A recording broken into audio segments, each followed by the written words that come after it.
Magandang araw. Tayo ngayon ay dadako sa ikalawang bahagi ng ating leksyon at ito ay may pamagat na ang bautismo ayon sa Biblia. Na ang bautismo ay isang mahalagang seremonya sa Kristiyano ay pinatunayan ng mga pangungusap ni Jesus kay Juan Bautista nang tumanggi si Juan na binyagan si Kristo.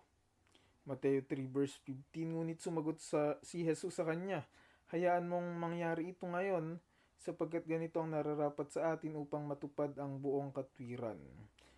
At siya ay sumang-ayon. Sa ibang pagkakataon, sinabi ni Jesus kay Nicodemo, sumagot si Jesus, katotohanang sinasabi ko sa iyo, malibang ang isang tao'y ipanganak ng tubig at ng espiritu, hindi siya makakapasok sa kaharian ng Diyos. Juan 3 verse 5. Unang tanong, ilan ang wastong anyo ng bautismo? Efeso 4 verse 5, isang Panginoon, isang pananampalataya, isang bautismo. Bagamat ang Biblia ay nagsasabi ng iisang bautismo lamang, gayunman ang sangkakristyanuhan ay nababahagi tungkol sa paraan. Ang iba ay nagsasagawa ng pagwiwisik, ang iba ay pabuhos, at ang iba naman ay paglulubog.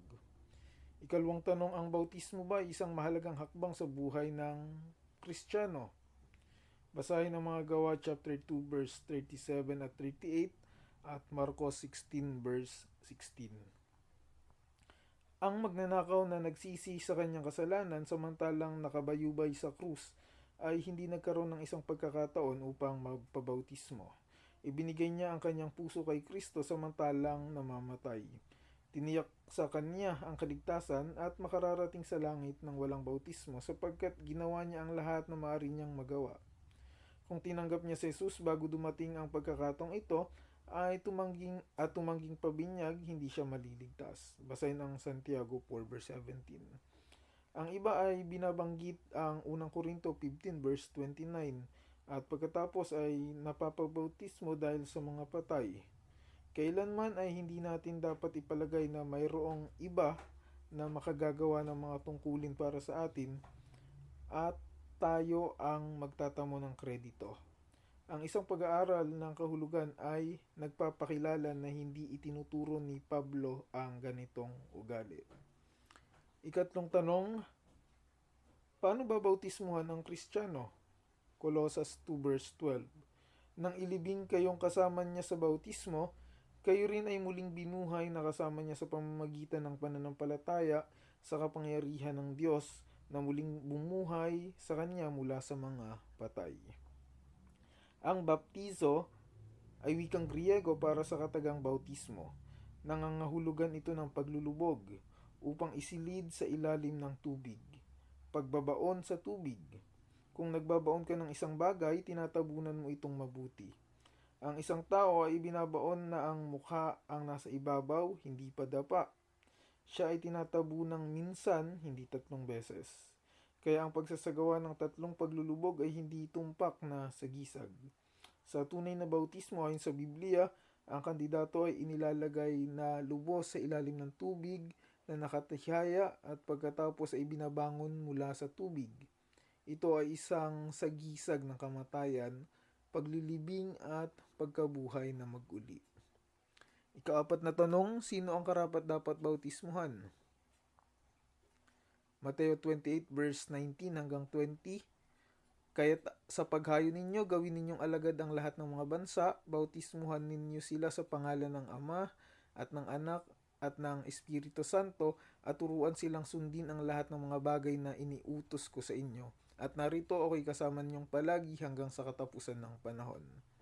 Basahin din ang mga Gawa, chapter 2 verse 38, Isaiah 55 verse 7 at Roma 10 verse 9 hanggang 10. Ang isang tao na nagnanais na mabautismuhan ay dapat na una, maturuan, pangalawa manampalataya at magsisi, pangatlo iwanan ang nakaraan niyang buhay makasalanan.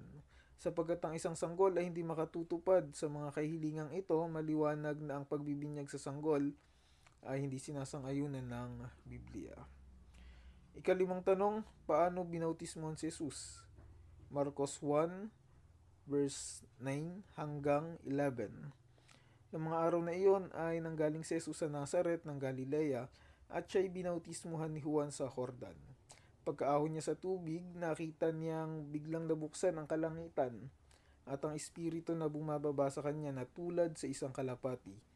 At may isang tinig na nagmula sa langit, "Ikaw ang minamahal kong anak, sa iyo ako lubos na nalulugod." Si Kristo ay bininyagan sa ilog ng Hordan. Siya ay inilubog sapagkat sinasabi ng kasulatan na siya ay umahon sa tubig. Ika-6 na tanong, sa paanong paraan nagbautismo ang mga apostol? Mga Gawa chapter 8 verse 35 hanggang 39. Nagpasimulang magsalita si Felipe at simula sa kasulatang ito ay ipinangaral niya sa kanya ang magandang balita ni Jesus. Sa kanilang pagpapatuloy sa daan, nakarating sila sa may tubig at sinabi ng eunuko, "Tingnan mo, narito ang tubig. Anong nakakahadlang upang ako'y mabautismuhan?" At sinabi ni Felipe, "Kung nananampalataya ka ng buong puso, ay mangyayari." Sumagot siya at sinabi, "Sumasampalataya ako na si Jesucristo ay anak ng Diyos." Iniutos niyang itigil ang karwahe at lumusong si Felipe at ang eunuko sa tubig. At binautismuhan niya si Felipe. Nang umahon sila ng tubig, inagaw ng Espiritu ng Panginoon si Felipe at hindi na siya nakita ng eunuko at nagagalak na nagpatuloy siya sa kanyang lakad. Si Felipe at ang bating ay kapwa lumusong sa tubig at umahon doon.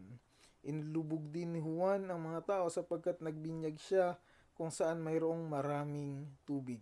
Juan chapter 3 verse 23. Alaala ng ano ang binyag? Ika-7 tanong.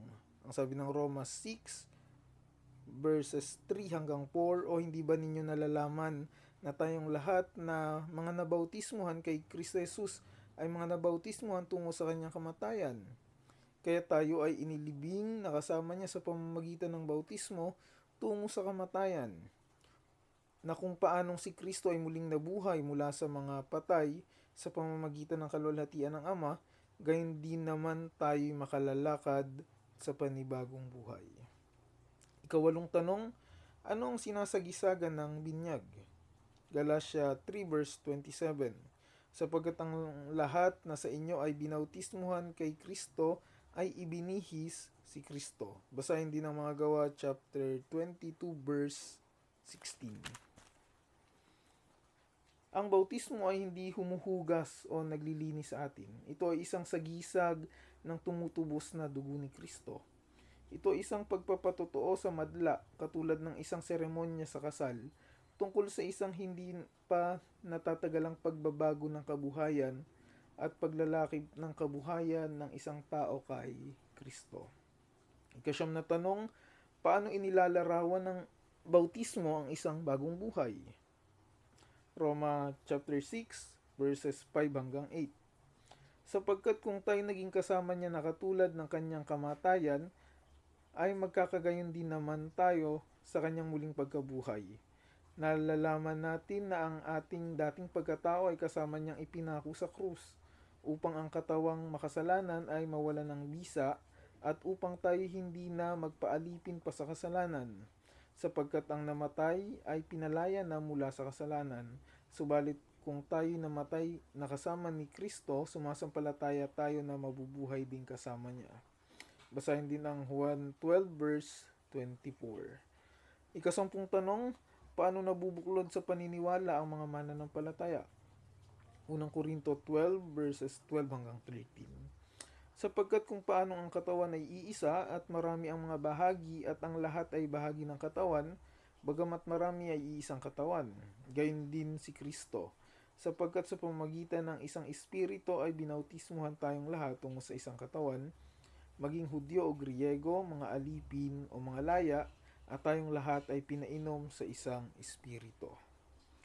Kung ang katotohanan tungkol sa binyag ay mauunawaan, kung gayon ang tanong na ibinigay kay Saulo, na nang dakong huli ay tinawag na Pablo, ni Ananias ay dapat na sundin. At ngayon, ano pang hinihintay mo? Tumindig ka at magpabautismo at hugasan ng iyong mga kasalanan na tumatawag sa kanyang pangalan. Mga Gawa 22 verse 16. Ang Diyos ay napararangalan sa pamamagitan ng madaling pagsunod. Ang landas na patungo sa tubig na pagbibinyagan ay tinahak ni Jesus. siya ay magiging kasama natin samantalang sinusunod natin siya. Sa ikatlong bahagi ng ating pag-aaral, tatalakayin natin ng may pamagat na ang dalawang ordinansa na itinatag ni Kristo bago siya namatay.